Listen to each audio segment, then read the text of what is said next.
So this is Bob. Uh, is the only thing I know how to draw on paper, and that's what we're going to draw. So in this, you can see that it's mainly just a bunch of lines and circles or ovals, and Kinter basically uses lines and circles to draw most of its graphics, and that's what we're going to be doing. So to first split this up into your bunch of lines, we have a representation here where you can see that you have here two major lines which act as the neck and face of Bob. You then have his hair, which is also a bunch of lines, and you have his head, which is a circle, semicircle. His nose, which is kind of like a half ellipse. His mouth, which is a quarter of a circle, and his chin, which is again another quarter of the circle. If you don't believe that they're actually circles, I have here the actual representation, or I mean, a drawing of both the circle as well as the actual head. So here in this orange box, you can see the actual head, and it's the semicircle basically, and the bottom part is removed. The nose is this ellipse, the blue ellipse. The mouth is part of this gray circle, just a quarter of that gray circle, and the chin over here is a part of this yellow circle. Again, one quarter of it. So how do we do this in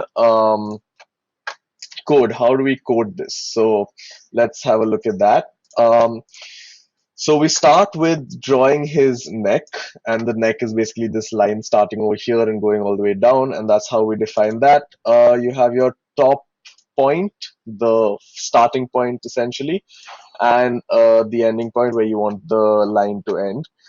You then have a line for the face, which is basically which is basically the right line, which starts somewhere here, and it's a straight line that goes all the way till his chin.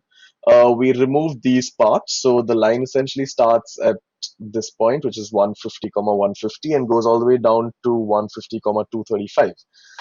Once we have that, we have the head, which is part of this square. Now, how Kinter is able to draw circles is it creates an arc, and you can it basically creates an arc within a box. So you define the top left corner and bottom right corner of that particular box, and in this case, those corners are at 100, 125, the top left corner that is, and 150, 175, that is the bottom right corner.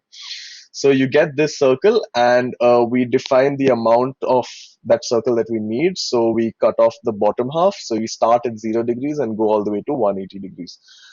Next, we have the nose. You do this. You do a similar thing. You find the box of which the ellipse is a part of. You put the top left coordinate, the bottom right coordinate, and define how much of the circle you actually want. Now, in this case, I'm starting at minus 90 degrees, which is over here, and then filling it 180 degrees, so that goes that much. So that's the nose.